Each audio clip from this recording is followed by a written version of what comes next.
Hi hello. അപ്പൊ ഇങ്ങളിന്ന് കാണാൻ പോകുന്ന ഒരു നട്ടപ്പാതിര ഷോപ്പിംഗ് ആണ്. അപ്പൊ സംഭവം എന്താ വെച്ചാൽ നമ്മളെ വീട്ടിൽ ചെറുതായിട്ടൊരു കുഞ്ഞു ഫംഗ്ഷൻ വെക്കുന്നുണ്ട്. അപ്പൊ അതിന് വേണ്ടി നമുക്ക് കുറച്ച് സാധനങ്ങളൊക്കെ മേടിക്കണം. അതിന് വേണ്ടിയിട്ടാണ് ഈ നട്ടപ്പാതിരയിലുള്ള ഈ ഒരു പോക്ക് പോണത് കേട്ടോ. അപ്പൊ നമ്മൾ പോണത് ബഡ്ജറ്റിക്കാണ്. അപ്പൊ അതിന്റെ ഇടയിൽ നമ്മള് റിക്ഷക്കാർക്ക് എന്തോ സാധനം മേടിക്കണ്ട് എന്നൊക്കെ പറഞ്ഞിട്ട് നമ്മൾ കുറച്ചു നേരം ഒന്ന് ലാഗായി പോയി. പിന്നെ നമ്മൾ നേരെ ബഡ്ജറ്റിൽ എത്തി. അവിടെ പിന്നെ സാധനങ്ങളൊക്കെ തപ്പാൻ തുടങ്ങി. നമ്മൾ എത്തിയ ഉടനെ നമ്മൾ ആ കണ്ണിൽ ആദ്യം പെട്ടത് സെവനപ്പായിരുന്നു. പിന്നെ നമ്മൾ എന്ത് പരിപാടി ഉണ്ടാക്കുകയാണെങ്കിലും നമുക്കൊരു സെവനപ്പ് മസ്റ്റ് ആണ് കേട്ടോ. ഈ ഒരു ഫംഗ്ഷനാണ് ഞങ്ങളെ ഫാമിലി മൊത്തം വരുന്നുണ്ട്. അതുകൊണ്ട് കുറെ സാധനപ്പ് കാണും കഴിയും. അതിന്റെ ഇടയിൽ നിങ്ങൾ കാണും മന സർവേ ആണ് കേട്ടോ. എത്ര എടുക്കണം എന്നൊക്കെ പറയാൻ ടോട്ടൽ 10 സെവനപ്പ് ബോട്ടിലാണ് നമ്മൾ എടുത്തിട്ടുള്ളത്. ഇതിന്റെ ഇടയിൽ എന്റെ അനിയന്റെ കണ്ണ് നേരെ പോയത് മയോണൈസുമൊക്കെയാണ്. കാരണം അവർക്ക് ലോഡഡ് ഫ്രൈസ് ഉണ്ടാക്കാൻ മയോണൈസ് മേടിക്കണം എന്ന് പറഞ്ഞിട്ട് കുറെ നേരം അയിമക്ക് ഇറങ്ങിട്ടോ. ഗൈസ്, പിന്നെ ഈ ഒരു കൊറിയൻ നൂഡിൽസ് നോക്കൂ. ഈ കൊറിയൻ നൂഡിൽസിലുള്ള ചിത്രം ഏതൊരു സീരീസ് ആണെന്ന് നിങ്ങൾക്ക് അറിയാൻ കമന്റ് ചെയ്യാം. അതിന്റെ ഇടയിൽ നമ്മുടെ ട്രോളിയൊക്കെ ഫുള്ളായി ഗാനം കൊണ്ട് ഉന്താൻ പറ്റണില്ലായിരുന്നു. അങ്ങനെ നമ്മൾ ബില്ല് ചെയ്യാൻ പോയിട്ടോ. അങ്ങനെ അത്യാവശ്യം നമുക്ക് വേണ്ട എല്ലാവിധ സാധനങ്ങളും കിട്ടിയിട്ടുണ്ട് എന്നാണ് ഞാൻ വിചാരിച്ചത്. ബട്ട് അല്ല ഗൈസ്, അല്ല. അമ്മ വിചാരിച്ച ഒരു സാധനം മാത്രം ഇതിൽ കിട്ടിയിട്ടില്ലായിരുന്നു. അത് കിട്ടണ വരെ അമ്മക്ക് ഒരു ഉറക്കം ഉണ്ടാവില്ല എന്ന് എനിക്കറിയാം. അതുകൊണ്ട് ഇന്നെ ഇതിനു വേണ്ടി നമ്മൾ നാട് മൊത്തം ചുറ്റണം. ഇനി പറഞ്ഞിട്ട് ഒരു കാര്യമില്ല. ഇനി ഒരൊറ്റ പ്രാർത്ഥനയുള്ളൂ, ഇത് വേഗം ഒന്ന് കിട്ടിയാൽ മതി. ഇമ്മാക്ക് ബഡ്ജറ്റ് പോകാനാണ് ഇഷ്ടമെങ്കിൽ എനിക്ക് ജാംജൂം പോകാനാണ് ഇഷ്ടം. ഏതായാലും ബഡ്ജറ്റ് കിട്ടാത്ത സാധനം തപ്പി നമ്മൾ വന്ന് ജാംജൂമിലോട്ടാണ് ഗൈസ്. ഏതായാലും മേടിച്ച സാധനങ്ങളൊക്കെ ഭയങ്കര സെക്യൂർ ആയിട്ടുണ്ട്. കാരണം ഓലൊക്കെ എന്റെ കാലിന്റെ അടിയിൽ വെച്ചിട്ടാണ് പോയത്. അതുകൊണ്ട് പേടിക്കാനൊന്നുമില്ല, ഒക്കെ ഭയങ്കര സെക്യൂർഡാണ്. പ്രശ്നം എന്താന്ന് വെച്ചാൽ നമുക്ക് ജാംജൂമെന്ന് ഈ ഒരു ഐറ്റം കിട്ടിയില്ല. പകരം 2 ഫ്രൂട്ടിന്റെ അനേം പൊക്കി. ഇമ്മാക്ക് സംഭവം എന്താന്ന് വേണ്ടതെന്ന് വെച്ചാൽ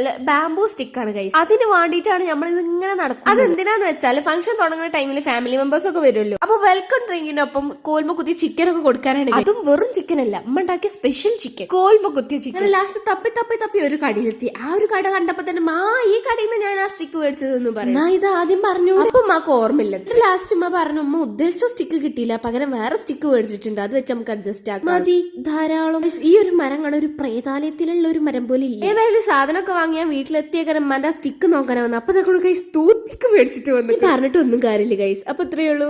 ബൈ.